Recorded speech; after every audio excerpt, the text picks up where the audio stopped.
이번 시간에는 새롭게 등장하는 무역 관련 이슈와 관련하여 말씀을 들어보도록 하겠습니다. 특히 교수님께서 주목하시는 것은 기후변화와 탄소국경세, 글로벌 디지털세 등입니다. 이들이 한국 무역 환경에 어떤 영향을 미칠지에 대해서 말씀을 듣는 것으로 시작하겠습니다. 우선 탄소국경세 논의부터 말씀을 부탁드리겠습니다. 최근 EU와 미국의 탄소 국경세 논의 등 기후변화 관련된 의제가 국제적 화두로 떠올랐습니다. EU의 경우 몇 년 내에 탄소 국경세를 도입할 것을 천명하였고, 이와 관련해 보호무역주의의 다른 형태가 아니냐는 우려가 제기되고 있습니다. 국제통상 분야의 석학인 레그웰과 스테이거 교수가 2001년 경제학 분야 세계 최고 학술지 중 하나인 쿼터리 저널 오브 이코노믹스에 발표한 공저 논문에 따르면 각국이 자국 시장의 접근성을 맞교하는 방식으로 추진하는 무역협정은 각 국가가 국내의 경제, 사회적 목적을 달성하기 위한 국내 정책을 위반하는 데 제한적 요소로 작용할 수 있습니다. 이는 역으로 각국의 환경정책과 같은 국내 정책이 무역협정의 내용에 역행하는 결과를 가져오고 나아가 보호무역주의 정책으로 악용될 수 있다는 것이기 때문에 EU의 탄소 국경세 논의는 국제무역 질서 유지 및 보호무역 정책 이슈와 연결되어 있습니다.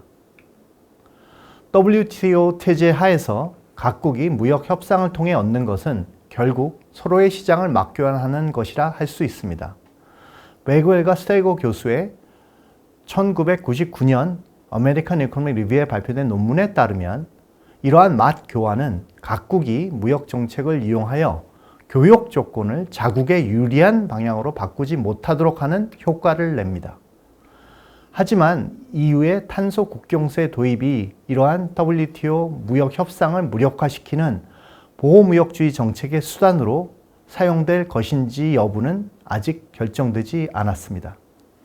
EU는 역내 기업에 고율의 탄소세를 부과하는데, 이로 인해 EU의 역내 기업은 높은 생산 원가를 지불하게 되어 경쟁력을 잃고, EU 외부의 기업은 상대적으로 경쟁력이 강화되어 EU 시장의 점유율을 높일 수 있기에 EU의 역내 탄소세는 오히려 EU의 교역 조건을 악화시키는 효과를 냅니다. 따라서 이러한 역내 탄소세 효과를 고려해 탄소 국경세가 역내 기업의 경쟁력 약화를 보존해주는 수준에서 운용된다면 이는 보호무역주의 정책의 수단으로 악용되는 것은 아닙니다. 앞서 언급된 레그웰과 스테이거 교수의 2001년 논문도 이러한 방식으로 WTO 룰을 변경하는 것이 필요하다는 것을 주장하고 있습니다. 그러면 이런 상황에서 한국은 어떻게 대응해야 한다고 생각하시나요? 한국도 탄소 국경세에 대하여 무조건적인 반대나 우려를 제기하기보다 실제로 탄소 국경세가 도입되는 방식에 대해 관심을 가지고 이 탄소 국경세가 보호무역주의 정책으로 악용되지 않도록 의견을 낼 필요가 있습니다. 탄소세 및 탄소 국경세 도입은 기후변화에 대응하기 위해 현재의 탄소 중심 경제를 탄소 중립 경제로 바꾸기 위한 전 세계적 노력이 가져올 변화의 시작일 수 있습니다.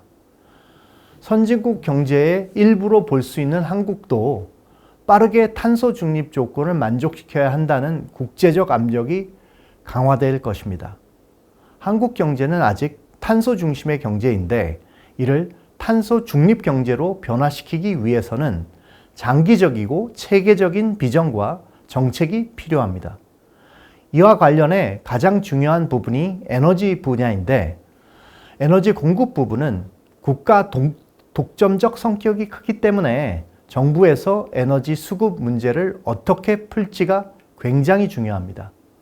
또한 환경 관련 세금 제도를 어떻게 정비할 것인가의 문제와 더불어 탄소 중립 경제로 변화하는 과정에서 한국의 실정에 맞는 혁신적 기술이 개발되어야 하는데 이를 지원하는 정책의 개발도 시급한 문제입니다.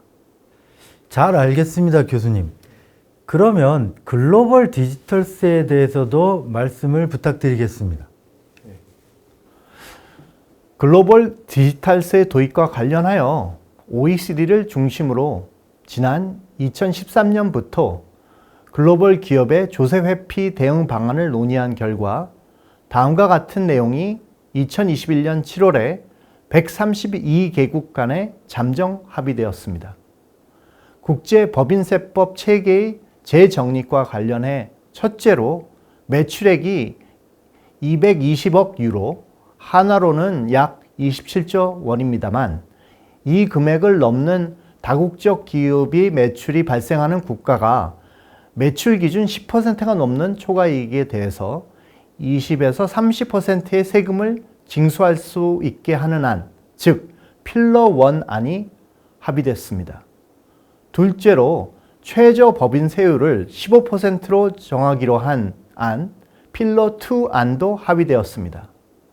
2021년 G20 정상회담을 통해 최종 합의된 후에는 2023년부터 그 시행이 예상되는 국제법인세법 체계의 변화는 그동안 조세 피난지 국가에 법인을 설립한 다국적 기업들, 특히 디지털 산업의 특성상 이러한 조세 회피를 매우 효과적으로 해왔던 구글, 아마존, 페이스북과 같은 거대 디지털 기업들이 추후 매출을 일으키는 국가에 더 많은 세금을 납부하게 될 것으로 보입니다. 또한 조세 피난지를 이용한 법인세 회피 때문에 발생해 왔던 각국의 법인세 설정과 관련된 바닥치기 경쟁도 줄어들 가능성이 높습니다. 한국 경제와 관련해서는 삼성, 하이닉스와 같은 거대 글로벌 기업들이 필러 1 안에 대상 기업이 되면서 그동안 한국에 내던 세금의 일부를 외국에 나누어 내게 될 가능성이 높아졌습니다. 이러한 변화는 디지털 기반 경제활동과 관련하여 각국 정부가 매우 다양한 세금 체계를 도입하고 이로 인해 국가 간 무역 분쟁이 발생하여 생길 국제무역 체제의 불안정성을 다자주의적 국제법인세법 체계 도입을 통해서 줄일 수 있게 되었다는 점에서 긍정적인 변화라고 할 수 있습니다. 하지만 세계적으로 디지털 기반 경제활동이 확대되면서 글로벌 법인세제 문제 이외에도 각국이 디지털 경제활동에 다양한 규제를 도입하면서 발생할 무역 분쟁의 가능성은 높아지고 있는 실정입니다. 따라서 한국은 국제적으로 설득력을 얻을 수 있는 방향으로 디지털 경제활동에 대한 국내 규제의 체계를 정립해 나갈 필요가 있습니다. 디지털 규제와 관련한 국제적 논의에도 적극적으로 참여해 국익에 도움이 될 수 있는 방향으로 국제적 규범이 발전할 수 있도록 노력해야 합니다. 한국 경제가 지속 가능한 성장을 위해서 통상정책이 나가야 할 방향에 대해 귀중한 말씀을 들었다고 생각합니다. 관련하여 특히 자유무역 등 미국이나 중국은 물론 대다수 국가가 납득할 수밖에 없는 보편적 가치를 중심으로 원칙에 기반한 목소리를 내는 것이 중요하다는 말씀은 인상 깊었습니다. 교수님 말씀 감사합니다. 네, 감사합니다.